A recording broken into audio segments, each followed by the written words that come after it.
Welcome to the Flames Central Game Day post-game show presented by Frank Good Builders. Flames take their Week 1 win away with them, 34-24, winning the first game in the Jamie Chadwell era. Congratulations to him. Rhett McGibbon here alongside Pat Kelly. Matt Warner, great to have you. Great to be here. We don't usually get you down here. I only show up for wins. That's right. So that's in my contract. We like it. We like it. Baby blue looking sharp too. Obviously a game, a lot of momentum early on for the Flames. They were up big. Bowling Green crawled back. Give me like a takeaway in the positive and in the negative in your minds for this game.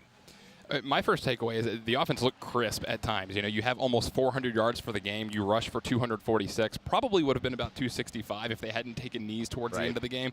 I thought they looked really crisp. I mean, in a triple option type of an offense, a lot of times you'll see some mishandling. You'll see turnovers. They didn't have that today, so I was really impressed with that. Yes, on that same note, Kaden Salter didn't make the big mistake. Right. And we had seen that with him going back to last year. Now, he came close a couple of times, trying to swim move one hand with the football, but he didn't make the big mistake. And I think as you see him get more and more comfortable in this offense, as long as he doesn't do that, the scheme, the playmakers they have, especially at running back, he doesn't have to do spectacular things to keep Liberty in games and win games this season, and that's what he did today. Yeah, 100%. We'll get to the negatives here in just a few minutes, all right? Let's first take a look here at our game highlights presented by Fink's Jewelers, and a hot start for the Flames right off the bat, scoring on their first possession.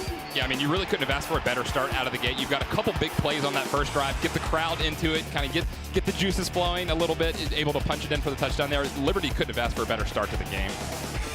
Kaden Salter here doing a nice job. We talked about controlling the ball and taking care of it. He did just that. Great catch on the sidelines by Hilaire. He came in as advertised as one of our impact players. But again, going back to Salter as we look through these highlights, and we'll touch on him more in just a few moments, really, you could see the maturation process in this game has come to a head. Like, he looked like a different quarterback this season than he did just 8 months ago. Couple plays in particular where he had green grass in front of him. Last year he would have took off, instead made the better choice, finding a receiver downfield. I loved seeing that, stepping up in the pocket, decisive, just let that thing rip. A couple of them for touchdowns. I'd really like to see that, the maturation from Salter. And then you see here, run game got going. This is a team that only averaged 3 yards per carry a year ago. Today, around 7, and they did some nice work getting to the outside, and they made Liberty pay multiple times. A couple of missed tackles in the open field as well that led to some of those big runs. Yeah, right. We talked a little bit before the game about special teams being pivotal. You see there the block kick taken back for a touchdown.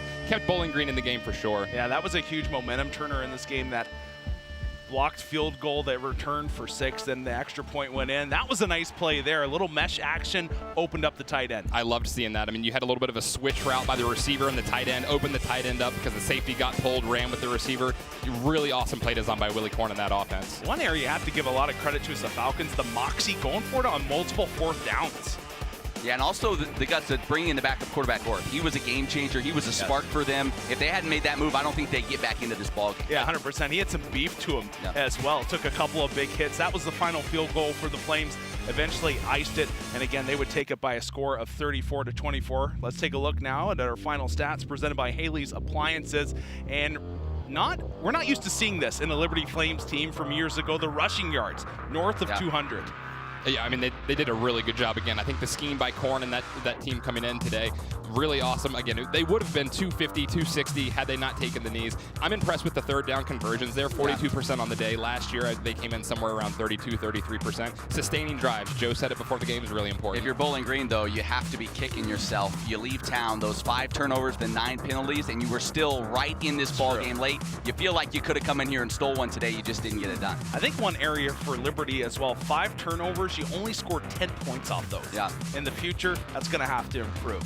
Especially as conference play gets going. I mean, that's going to come back to bite you. You have to get turnovers, so you have to put points on the board from it. Yeah, one name that we'll mention here before we get into some player packs is Vaughn Blue. The freshman today, a big game. Didn't have a ton of touches, but when he did get the ball, he made something happen. Well, and you see him in the passing game, how they want to utilize him. A Cooley, Lucas are more of your heavy, bangers in the run game, but you're able to see Vaughn Blue kind of get out there and show you some of that speed, and that's going to be a real weapon. That's why they didn't redshirt him. They wanted to. They talked about it, and they're like, he's just too good, and you saw it today. Yeah, exactly. All right, let's go back to Kaden Salter again.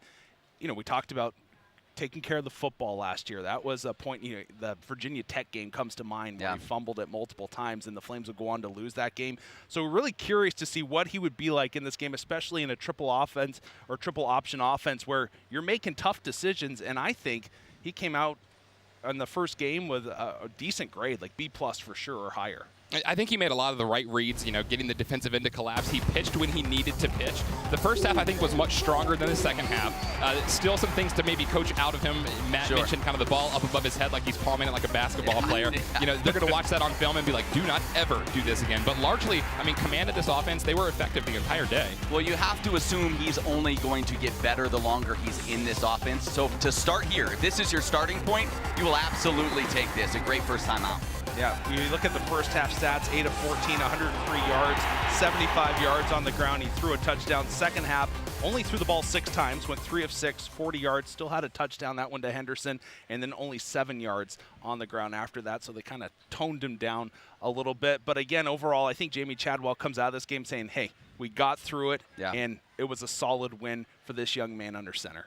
Yeah, I think we said before the game, it's not like you're coming out against an Alabama, so you don't have to open up the full playbook. You can take those bite-sized chunks. You can introduce a little bit more and more. Let him get comfortable in these first 2 games before some of that schedule starts to ramp up. I thought he looked good in the snaps that he took. Yeah, and Chadwell even said, too, we can only give so much of our offense. He's like, we know what we want to do, but then we have to decide what can they handle. And so I think you're going to see that offense continue to grow and a lot more out of it as we get further in, which is exciting because, this is a tough offense to game plan for. No doubt about it. It's encouraging because you put up almost 400 in your first game. Right. So, the sky's the limit for this offense, I think. All right, everybody's been talking about the offense. Now we move to the defensive side of the ball, and I'm not sure if it's trending on X yet, but Lynchburg should be called Pick City.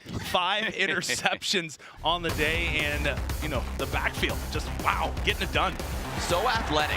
You think about your Quentin Reese, Jerome Jolly, your Brylan Greens. Those guys in that defensive backfield cover a lot of ground, and you saw it today. I honestly think the secondary may have had more yards after catch than the receivers today. You look at some of these returns. They had their return for the touchdown. You see Quentin Reese there. Some terrific athletes in the secondary. They really balled out today. They were fun to watch. Yeah. Really happy for Jerome Jolly. Going back a couple of years ago when he was a freshman, I remember reading in a preview magazine, this guy has got talent. He is going to be a difference maker for LU. It's been a couple years, even a move to linebacker, kind of a hybrid spot for him, but great to see him. 2 interceptions today and really was an Energizer bunny of sorts on the back end. All right, we talked about the pros early on. Maybe a negative that you saw in today's game that you want to see Liberty clean up before they head into next week action. I don't know what you think, Matt. My first thought is finish. You have to finish. We were talking in the first half. You're up 24-0. I looked at you and I said, man, you go into the half, you're up 3 scores, and then boom, just like that. Momentum shifted. Yes. It's 24-14. You got to finish. And a lot of that was from tackling. Missed assignments. That's what I would kind of harp on. For me, it would be run defense. You talk about a team that barely rushed for 3 yards a carry last year. They went for over 6 a pop today.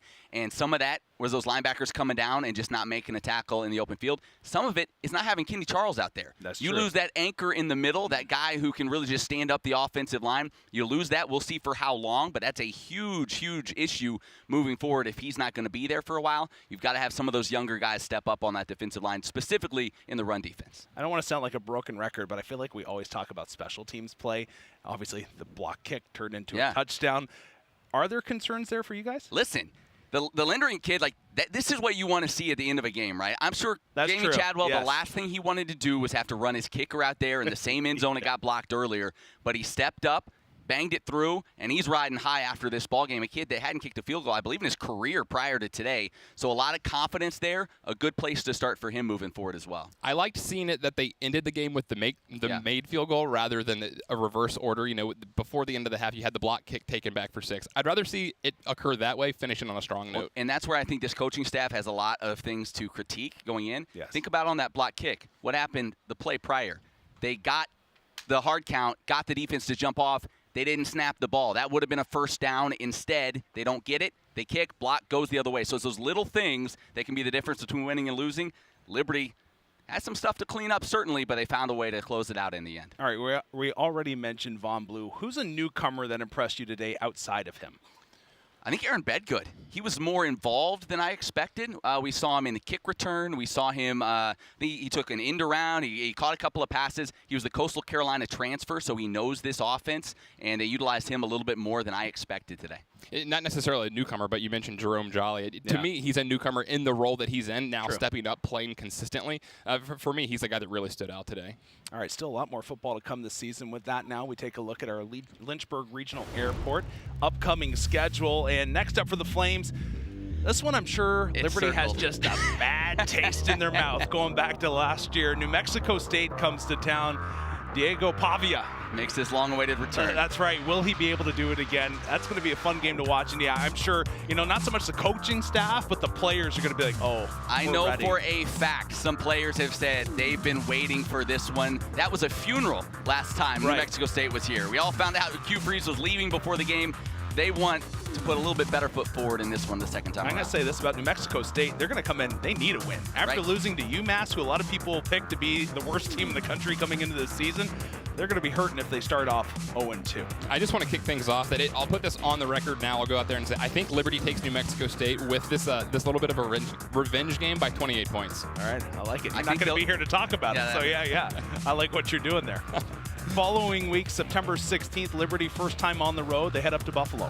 Yeah, always a new, as a player, always a first new experience going on the road. It's a little bit different. So we'll see what kind of challenges await. And again, this schedule, it feels like there are still so many unknowns, so many new programs, new conference, all of that. It's kind of hard to predict what's going to happen just because there's so many teams we just haven't seen. Yeah, there's a lot of excitement with this conference play coming back up. The one thing I'll say, I'm curious to see how healthy Buffalo is in the weeks to follow. They're taking on Wisconsin today. Pretty physical team. Quick shout out to Mike Brown, who is actually coaching at Wisconsin now. That's right. Good stuff. All right, last thing for you guys. The question is Jamey Chadwell. You could tell leading into this week the nerves were there, right? Yeah. You're in a new place. You want to have that first game go well for yourself. You think he's in the ice tub right now, just like, oh, we made it. I think maybe, yeah.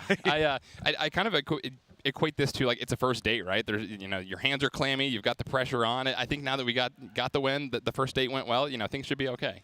How fast does he text back? 2 days later, 3 days later? What's the rule? Do the bubbles pop up and then go away? I don't know.